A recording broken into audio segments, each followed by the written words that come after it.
Bienvenidos a Compartiendo la Fe. En esta oportunidad estarás escuchando una porción del libro El conocimiento del Dios Santo por A.W. Tozer.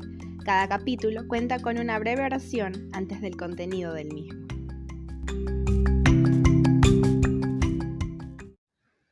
Capítulo 15. Dios es fiel. Oremos.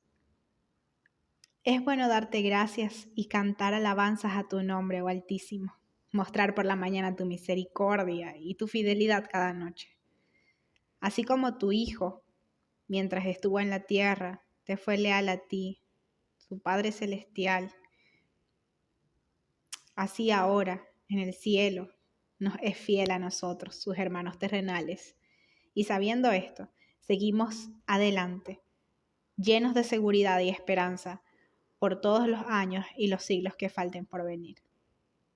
Amén.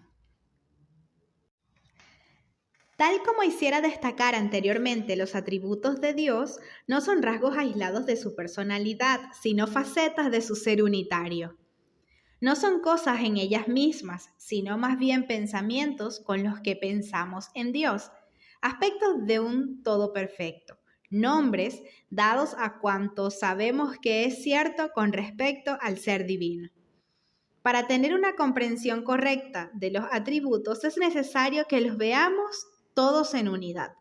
Podemos pensar sobre ellos separadamente, pero ellos en sí no pueden ser separados.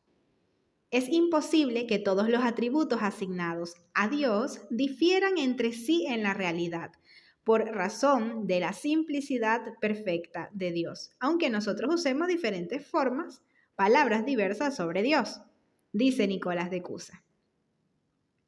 Por consiguiente, aunque le atribuyamos a Dios el ver, oír, gustar, oler, tocar, sentir, razonar, tener intelecto y demás, según los significados diversos de estas palabras, lo cierto es que en él la vista no difiere del oído, ni del gusto o el olfato, o el tacto, o el sentimiento, o la comprensión. Y así se afirma que toda la teología está fundada sobre un círculo, porque no se afirma de otro, ninguno de sus atributos. Al estudiar cualquiera de los atributos, la unidad esencial de todos ellos se hace evidente muy pronto. Por ejemplo, vemos que si Dios es autoexistente, también deberá ser autosuficiente. Y si tiene poder, por ser infinito, deberá tener todo el poder. Si posee conocimiento, su infinitud nos asegura que posee todo el conocimiento. De igual manera, su inmutabilidad presume su fidelidad. Si él no cambia, se sigue de aquí que no puede dejar de ser fiel, puesto que eso le exigiría un cambio. Todo fallo dentro de la personalidad divina sería un argumento a favor de su imperfección, y al ser Dios perfecto, no podría tener lugar. Así, los atributos se explican unos a otros y demuestran que no son más que destellos que disfruta nuestra mente de ese ser divino absolutamente perfecto. Todos los actos de Dios están en perfecto acuerdo con todos sus atributos. Ningún atributo contradice a otro, sino que todos armonizan entre sí y se unen en el infinito abismo del ser divino. Todo cuanto Dios hace está de acuerdo con todo cuanto Dios es. Y ser y hacer son la misma cosa en él. La imagen familiar de un Dios frecuentemente dividido entre su justicia y su misericordia es totalmente falsa con respecto a su realidad. Pensar que Dios se inclina primero hacia uno de sus atributos y después hacia otro es imaginarse a un Dios inseguro de sí mismo, frustrado y emocionalmente inestable, lo cual, por supuesto, equivale a decir que aquel en el que estamos pensando no es el Dios verdadero en absoluto, sino un débil reflejo mental de él, malamente fuera de foco. Dios, por ser quien es, no puede dejar de ser lo que es, y siendo lo que es, no puede actuar en desacuerdo con su propia personalidad. Él es fiel e inmutable al mismo tiempo, de manera que todas sus palabras y todos sus actos tienen que ser fieles y deben seguir siéndolos. Los hombres se vuelven infieles movidos por sus apetitos, por el temor, por la debilidad, por la falta de interés o por alguna fuerte influencia procedente del exterior. Es obvio que ninguna de esas fuerzas puede afectar a Dios de modo alguno. Él es su propia razón para todo cuanto es y hace. No se le puede obligar desde afuera, sino que siempre habla y actúa desde dentro de sí mismo por su propia voluntad soberana, como le place. Creo que se podría demostrar que casi todas las herejías que han afligido a la Iglesia a lo largo de los años han surgido de una creencia de cosas inciertas sobre Dios o de un exceso de énfasis sobre ciertas cosas verdaderas que ha llegado a oscurecer otras cosas igualmente verdaderas. Engrandecer cualquier atributo al mismo tiempo que se excluye otro equivale a caminar derechamente hacia uno de los tenebrosos pantanos de la teología. Y sin embargo, estamos constantemente tentados a hacer precisamente esto. Por ejemplo, la Biblia enseña que Dios es amor. Hay quienes han interpretado esto de una manera tal que niega que Él sea justo, cosa que también enseña la Biblia. Otros llevan tan lejos la doctrina bíblica de la bondad de Dios que la hacen contradecirse con su santidad. O bien, hacen que su compasión anule su veracidad. Hay otros que comprenden la soberanía de Dios de una manera tal que destruye o al menos disminuye grandemente su bondad y su amor. Solo podremos tener un concepto correcto de la verdad si nos atrevemos a creer todo cuanto Dios ha dicho acerca de sí mismo.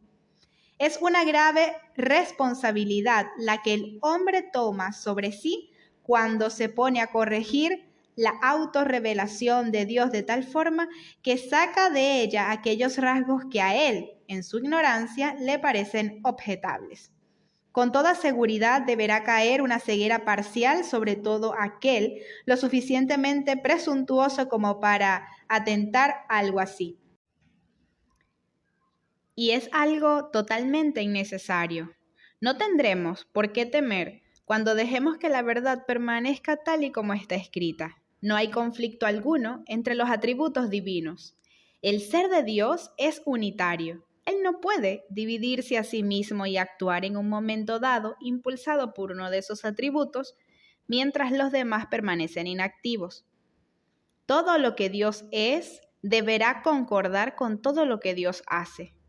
Su justicia deberá estar presente en su misericordia y su amor en su juicio. Lo mismo afirmamos con respecto a todos los atributos divinos. La fidelidad de Dios es un dato esencial de la sana teología, pero para el creyente se convierte en mucho más que eso. Pasa a través del proceso del entendimiento para seguir adelante y convertirse en alimento nutritivo para el alma. Las escrituras no solo se limitan a enseñar la verdad, también indican sus usos para la humanidad. Los escritores inspirados eran hombres con pasiones como las nuestras que habitaban en medio de la vida. Lo que ellos aprendieron acerca de Dios se convirtió para ellos en una espada, un escudo, un martillo. Se convirtió en la motivación de su vida, su buena esperanza y su confiada expectación. A partir de los datos objetivos de la teología, su corazón hizo quién sabe cuántos miles de deducciones gozosas y aplicaciones personales. El libro de los Salmos resuena con una alegre acción de gracias por la fidelidad de Dios. En el Nuevo Testamento recoge el tema y celebra la lealtad de Dios Padre y de su Hijo Jesucristo, quien ante Poncio Pilato dio testimonio e hizo una buena confesión. Y en el Apocalipsis vemos a Cristo montado en un caballo blanco, galopando hacia su victoria final. Y los nombres que lleva son los de fiel y verdadero. Los himnos cristianos celebran también los atributos de Dios y entre ellos la fidelidad divina. En nuestra mejor himnodia, los atributos se convierten en la fuente de la que corren ríos de gozosas melodías. Algunos himnarios antiguos podremos encontrar aún en los cuales los himnos no tienen nombre. Una línea en cursiva encima de cada uno indica su tema, y el corazón que adora no puede menos que regocijarse en lo que encuentra. Celebración de las gloriosas perfecciones de Dios, sabiduría, majestad y bondad, omnisciencia, omnipotencia e inmutabilidad, gloria, misericordia y gracia. Estos solo son unos pocos ejemplos tomados de un himnario publicado en 1849. Pero todo el que conozca bien la himnodia cristiana sabe que la corriente de cánticos sagrados brotó hace mucho tiempo, en los primeros años de existencia de la Iglesia. Desde el principio, la creencia en la perfección de Dios produjo una dulce seguridad en los creyentes y enseñó a las edades a cantar. Sobre la fidelidad de Dios descansa toda nuestra esperanza de bendición futura. Solo porque Él es fiel, no quebrantará sus pactos y honrará sus promesas. Solo teniendo una seguridad completa de que Él es fiel, podremos vivir en paz y mirar con tranquila firmeza a la vida futura. Cada corazón puede hacer su propia aplicación de esta verdad y sacar de ella las conclusiones que la propia verdad sugiera y sus propias necesidades hagan notar. El tentado, el ansioso, el temeroso, el desalentado puede encontrar una nueva esperanza y buena alegría en el conocimiento de que nuestro Padre Celestial es fiel. Él siempre será fiel a la palabra que ha empeñado. Los hijos del pacto, en medio de las duras presiones de la vida, pueden estar seguros de que Él nunca quitará de ellos su amorosa misericordia, ni permitirá que falle su fidelidad. Feliz el hombre cuyas esperanzas descansan en el Dios de Israel. Él hizo el cielo y la tierra y los mares con todo cuanto contienen. Su verdad permanece segura para siempre. Él salva al oprimido, alimenta al pobre y nadie hallará vanas sus promesas. Isaac Watts.